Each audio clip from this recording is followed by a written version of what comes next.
Hello students, स्वागत है आप सभी का मेरे यूट्यूब चैनल पे। इससे पहले अपन डिस्कस कर रहे थे NCERT class 10th board chapter number 2 acid base and salt में अपन 2.7 तक एक्टिविटी डिस्कस कर चुके थे। आज अपन डिस्कस करेंगे एक्टिविटी 2.8। इसमें अपने को इस तरह का सेटअप दिया हुआ है और अपने से कहा गया है कि आपको डिफरेंट सॉल्यूशन लेके उनकी कंडक्टिविटी चेक करनी है। ठीक है, तो अपने इस केस में अपन से कहा गया है कि आपको ग्लूकोज लेना है, एल्कोहल लेना है, हाइड्रोक्लोरिक HCl लेना है, सल्फ्यूरिक एसिड H2SO4 लेना है।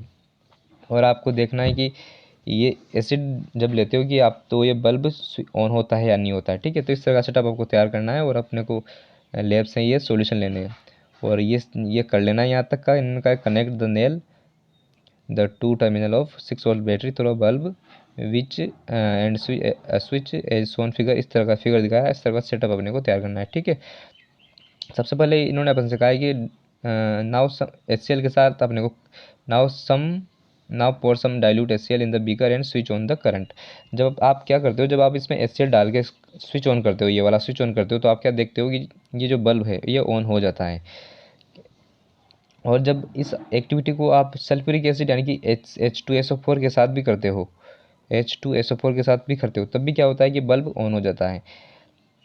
ऐसा क्यों हुआ? ऐसा इसलिए हुआ क्योंकि जो सल्फ्यूरिक एसिड और हाइड्रोक्लोरिक एसिड हैं, ये दोनों डिफरेंट आयन्स में डिसोसिएट हो जाएंगे। क्यों? HCl जो है वो H+ और Cl- में डिसोसिएट हो जाएगा, क्योंकि बेसिकली जो इलेक्ट्रिसिटी का कंडक्शन करने के लिए अपने किसकी आवश्यकता होती है? आयन्स की आवश्यकता होती है। जब आयन्स अवेलेबल होंगे तभी तो इलेक्ट्रिसिटी का चालन होगा, कंडक्शन होगा। अगर आयन्स मिलेंगे ही नहीं तो कैसे कंडक्शन होगा? तो जो H2SO4 HCl हैं वो, और H2SO4 भी H+ और SO4- 2 में डिसोसिएट हो जाएगा और ये भी इलेक्ट्रिसिटी का चालन करेगा।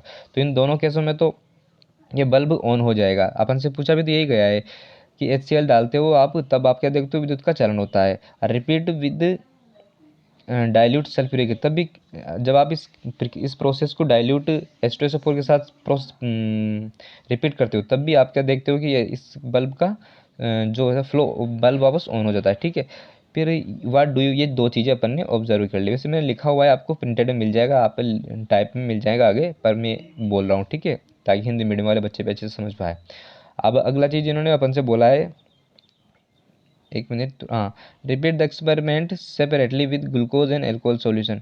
What do you observe? Does the bulb glow in all cases? इन्होंने अपन से कहा है कि जब आप इसको ग्लूकोज, एक मिनट में आपको ग्लूकोज का फॉर्मूला लिख के बता दूँ, C6H12O6, एक इसका फॉर्मूला होता है ग्लूकोज का, और एल्कोहल का फॉर्मूला क्या होता है? ROH। एक्चुअल में ये R जो होता है ये मेथिल ग्रुप, ये एल्किल ग्रुप होता है। तो जैसे आप यहाँ मेथिल भी CH3 भी ले सकते हो, या फिर C2H5 भी ले सकते हो। ठीक है, या फिर कोई और दूसरी एल्किल सीरीज भी ले सकते हो। तो जब आप इसको ग्लूकोज और एल्कोहल के साथ जब आप इस प्रोसेस को दोहराते हो, तो आप क्या देखते हो? ये जो बल्ब है ये ग्लो नहीं होता है, यानी कि ये बंद रहता है। तो इसका मतलब क्या हुआ कि ये जो एल्कोहल और ग्लूकोज था ये आयन में डिसोसिएट नहीं हुआ, इसीलिए तो ये बल्ब नहीं जला। अगर आयन में डिसोसिएट हो जाता तो बल्ब जल जाता, क्योंकि बेसिकली इलेक्ट्रिसिटी का चालन करने के लिए किसकी आवश्यकता होती है? इलेक्ट्रिसिटी का कंडक्शन के लिए किसकी आवश्यकता होती है? आयन्स की आवश्यकता तो होती है, क्योंकि आयन्स ही तो चार्ज कैरियर कौन होंगे? आयन तो होंगे। अब मैं आपको बताऊं कि जो कंपाउंड होते हैं वो अपन ने दो तरह के कंपाउंड पढ़े हैं। एक तो पढ़े हैं अपन ने आयोनिक कंपाउंड, जो आयन में डिसोसिएट हो जाएंगे। एक पढ़े कोवेलेंट। तो कोवेलेंट क्या होते हैं कि डिसोसिएट नहीं होंगे। तो ये जो ग्लूकोज हैं और एल्कोहल हैं, कोवेलेंट कंपाउंड है, तो ये डिसोसिएट होंगे नहीं, तो ये इलेक्ट्रिसिटी का चालन करेंगे नहीं, और वो जो बल्ब था अपना वो ग्लो नहीं होगा। ओके, ये दो चीज़ें अपन ने यहाँ पर ऑब्जर्व की, और ये आपको मिल जाएगा लिखित में। ये जैसे देखो, ऑब्जर्वेशन क्या क्या पढ़ना है? The bulb glow with HCl and sulphuric acid but does not glow with alcohol and glucose solution. ठीक है, अब इसका एक्सप्लेनेशन क्या है?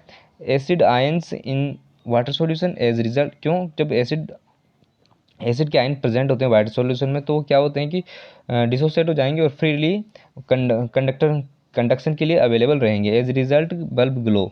Alcohol and glucose are organic compound, they do not ionize in water में आयोनाइज होते ही नहीं है, और as result solution does not support electricity conductivity. Okay, अब कंक्लूजन क्या निकल सकता है? इससे कंक्लूजन में अपन ये निकाल सकते हैं कि एसिड जो कि अपन ने कौन कौन सी लिया?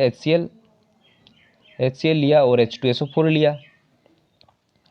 बेस अपन ने लिया नहीं, आगे उसका आगे बात करेंगे। बेस एंड सोल्ट, अगर आप सोल्ट भी डालोगे, जैसे अपन NaCl ले लिया, तब भी क्या होगा? इलेक्ट्रिसिटी का चालन होगा, इलेक्ट्रिसिटी कंडक्शन होगा। ओके, तो इसका आप कंक्लूजन क्या निकाल सकते हैं कि एसिड एक मिनट थोड़ा क्लियर कर दे रहा हूँ।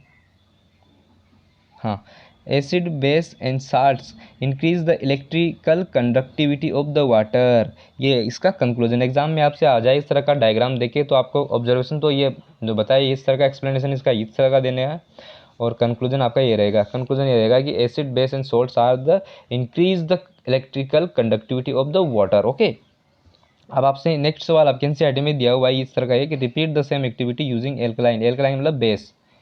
ओके, बेस बोले तो NaOH हो गया, CaOH, कैल्शियम हाइड्रोक्साइड हो गया, ETC, ये दिए हुए हैं। Repeat the same activity using alkaline alkalis such as sodium hydroxide NaOH, calcium hydroxide CaOH का होल ट्वाइस, ETC।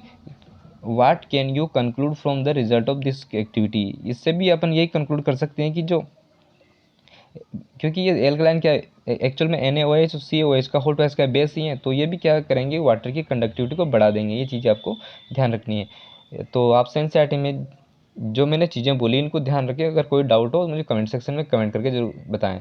जिस सीरीज आपको पसंद आ रही हो तो मुझे कमेंट करें कि सर हमें आगे की भी चाहिए, इससे मुझे इंकरेज मिलता है। वीडियो को अच्छा लगा हो तो वीडियो को लाइक ज़रूर करें। थैंक यू बच्चों।